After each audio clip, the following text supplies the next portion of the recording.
السلام عليكم، انا احمد المصري مصمم جرافيك. ان شاء الله النهارده هنتعلم ازاي نصمم كارت شخصي احترافي بفكره بسيطه، وازاي نظبط الالوان بتاعته علشان تطلع كويسه في الطباعه، وازاي نظبط الامانات بتاعه الكارت علشان لما تتقص تبقى مظبوطه معايا في الطباعه وما يتقصش حاجه من الكلام. وكمان هنتعلم ازاي نبعت الملف للمطبعه بالصيغه المظبوطه علشان المطبعه تستلمه منك وما يكونش فيه اي عيوب خاصه بالطباعه. فان شاء الله يكون درس كويس وبسيط وسلس، ويلا بينا ندخل في التفاصيل. بس قبل ما ندخل في التفاصيل اضغط لايك واشترك في القناه، ولو عندك اي سؤال او اي استفسار اكتبه لي في الكومنتات وان شاء الله هجاوبك عليه. يلا بينا. طبعا هو ده الكارت اللي احنا هنشتغل عليه النهارده.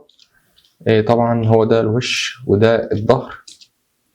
تعالوا بينا نبدأ نفتح المقاس بتاعنا، كنترول ان، نختار الويتس 8.5 عرض الكارت، الارتفاع بتاعه بيبقى 5 سنتي، الريزوليوشن 300، الكالر مود لازم نختار CMYK علشان CMYK هي خاصة بجزئيات الطباعة. فنكريت اوكي. دي المقاسات. اول حاجة علشان ابدأ اشتغل على الجزئية ديت هي جزئية الهوامش بتاعت الكارت الشخصي. تعال افهمك ازاي. لو انا رحت لقائمة فيو لازم اعمل جايدز للكارت الشخصي كله. انا اعمل له اختصار طبعا Alt Control Key. لو ضغطت على Alt Control Key او انا عملت له اصلا اختصار على الفوتوشوب، هو اختصار خاص بيا Alt Control Key، هيديني الجايدز الهوامش. هنبدأ نظبط الهوامش اهو. هوامش داير ما يدور حوالين الكارت، مثلا ممكن نديله 7/10 داير ما يدور علشان دي تكون الامانات بتاعتي. تمام. هنضغط اوكي. طبعا دي الهوامش. يعني ايه هوامش؟ يعني مساحات القص دي اللي انت شايفها دي لو اتقصت مع الفن بتاع الطباعة ما تأثرش على الكلام او على اللوجو اللي موجود في الكارت. تمام. دي اسمها الهوامش، ودي بتكون مهمة جدا علشان لو انت مثلا حطيت اللوجو بتاعك فوق هنا على اليمين او على الشمال وقربته من الهوامش دي، هتحس ان الفن بتاع الطباعة ممكن يقص. فنيجي كده، هو مثلا ده اللوجو بتاع الشركة. لو انا جيت اشتغلت عليه، طبعا انا هشيل لك، هو لوجو الشركة كله معمول عليه. هنشيل كل الشغل اللي موجود عليه.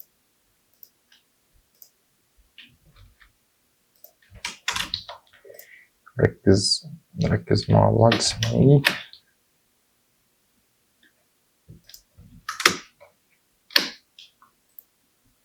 طبعا انا جبت هنا اللوجو، هو اللوجو. طبعا انا هنفذ لك الكارت من اوله لاخره. فده اللوجو نعتبره مثلا ان هو لونه اسمر. لو انا رحت جبت اي جريدينت ذهبي انا محتاجها، مثلا اللوجو قدامي ذهب اهو، انا عايز اعمل نفس الجريدينت اللي هي موجوده هنا. اعملها ازاي؟ هروح على لاير، اعمل بيلدينج اوبشنز، جريدينت. طبعا الجريدينت زي ما جات لي كده هضغط كده وهما 3 جريدينت.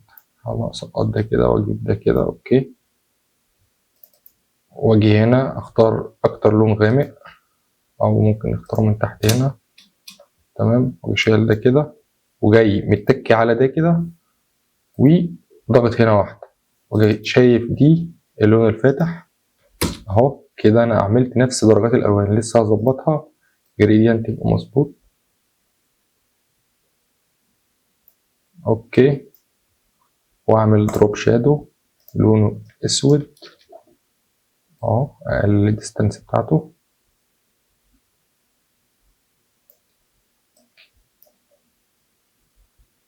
تمام. نضغط اوكي اهو، ده بقى زي ده بالظبط.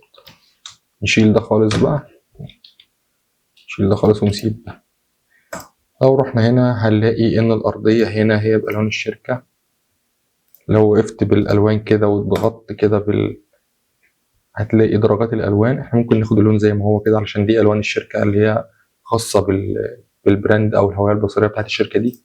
هناخد اللون ونروح على الباك جراوند، نتك الاختصار بتاعها علشان نلون الارضيه مره واحده باللون اللي هو موجود فوق هنا. نتك الت باك سبيس بيديني على طول الارضيه.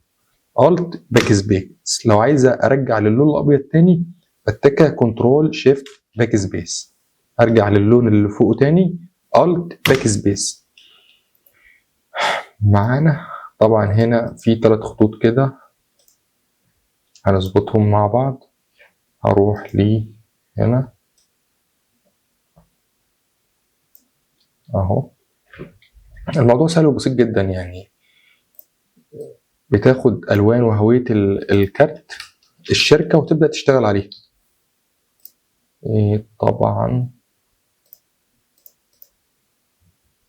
هنا الستروك مش عايزينه طبعا هنشيله، ونعمل ده كده كله زاويه قايمه.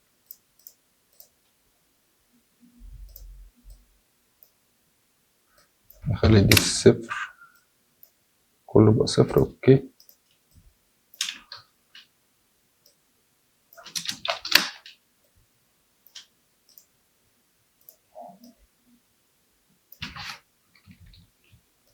لو رحنا للجروب هنا عايزين ناخد نفس الجريدينت ده ونفس الشادو، هنروح على اللاير نضغط كليك يمين كوبي لاير ستايل، ونروح نحطه على اللاير التاني باست لاير ستايل.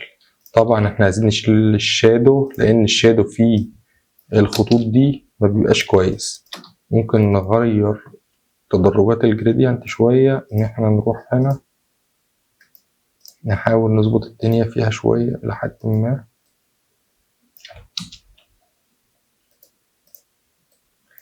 الموضوع كله عبارة عن أذواق في الشغل ده.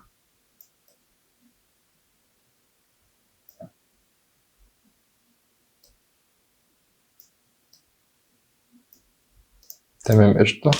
هو هناك 3 خطوط بالظبط.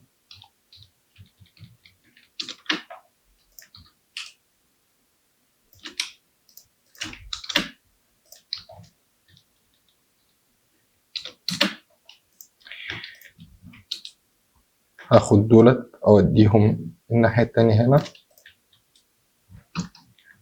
نصغرهم علشان الجريدينت تيجي معانا بالظبط.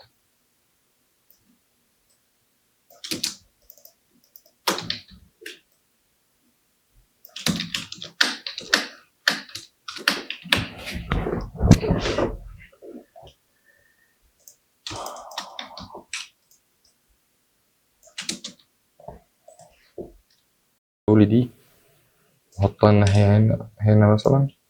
هو كذلك بقى نفس الامر، مثلا انا كتبت الكلمه وظبطت الدنيا، لو انا شلت مثلا من عليها اهو اكني مثلا بصمم اول جديد كلير لاير ستار اهو، الكلمه بيضاء عندي مثلا، عملت الجريدينت وكل حاجه جاهزه، فانا بروح على اللاير الثاني اضغط كليك يمين كوبي لاير ستايل، اجي رايح على الكلمه اللي انا عايز اضيف عليها اللون، اجي بتك كليك يمين باست لاير ستايل، باست لاير ستايل. تمام. دي كلمه الدولي اصغر فيها بالراحه كده. طبعا ما ننساش طبعا نعمل سيف للكارت علشان الدنيا ما تروحش مني. انا عندي بسيف تي اي اف علشان الصورة بتاعت الديزاين تبقى واضحة قدامي في الفولدرات. اروح اخد كلمة للتشطيبات وخدت مثلا دي، انا عشان اوريك تعمل ازاي هاخد شيبن دي، هاجي اعمل كده كده اهو. انا طبعا عادي لو طلعت بره الحاجة دي حاجة بسيطة يعني مش لازم، بس ايه 7/10 برضه ايه تعتبر هي كتير شوية، بس انا بديك امانات زيادة عن اللزوم علشان تركز في الجزئية دي. طبعا لو شلت ده كده خدت ده كده اعمل له 180 درجة، اضغط انتر دي الناحية دي. طبعا اكبر ده كده كويس وهسنطره تاني في النص واعمل سيف للكارت ظهر الكارت. وده الفينش الاخير زي ما انت شفت كده، حاجة سيمبل وبسيطة جدا اهو. ده الوش وده الظهر. تعالوا بينا معرفكم ازاي احطه على موكب. هو موكب بسيط جدا، يلا بينا نخش الموقع. هو ده الموك اب اللي انا بحبه جدا وبفضله عندي يعني. او زي ما انت شايف كده ده الموك اب. هروح على الايمج بتاعتي، ده طبعا هلاقيه الوش. اروح اشوف الوش هنا ايه، تك كنترول ايه اسلكت كله، اخد كنترول شيفت سي واروح ارميه هنا واظبطه كده بس عشان يبقى مظبوط على الكارت. تمام. تك كنترول اس، اروح الناحية التانية هلاقيه اتنفذ على الموك اب. اروح على الظهر كذلك، ظهر هنا كنترول شيفت سي، اخد كله احطه كده، احاول اكبر الدنيا شوية اظبط الكارت. تك كنترول اس سيف علشان يسمع معايا في الكارت هناك. طبعا نبعته للعميل بموك اب هيكون افضل بكتير. عايز اغير لون الارضية دي علشان تتناسب مع الكارت، نغمقها شوية كده او نفتحها حسب ما احنا عايزين يعني. اهو كده ده الفينش الاخير للكارت. طبعا انت تيجي تبعته للزبون او تيجي تبعته للشركة اللي انت طالب منك كروت، هتحس بفخامة وتحس ان الجودة بتاعت الديزاين كويسة والالوان مناسبة وكل حاجة. يا رب اكون فدتك في الدرس ده يعني على قد ما اقدر. ولو حبيت تاخد الموك اب ده ابعت لي وانا او اكتب لي، ولو حبيت تاخد الموك اب ده تشتغل عليه ابعت لي كومنت وانا هبعته لك على طول ومش هتاخر عنك في اي حاجه. ولو حبيت تاخد الموك اب ده فان شاء الله هسيبه لك تحت في الديسكريبشن. فان شاء الله هكون فدتك ويكون درس كويس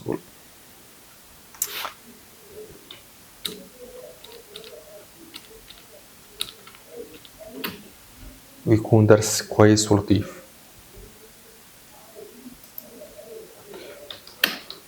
في جزئيه انا نسيتها، تعالى اما اقول لك عليها. انا لما اجي ابعت الكارت ده للمطبعه ببعته عامل ازاي؟ اهو طبعا دي كل رات كل الشغل.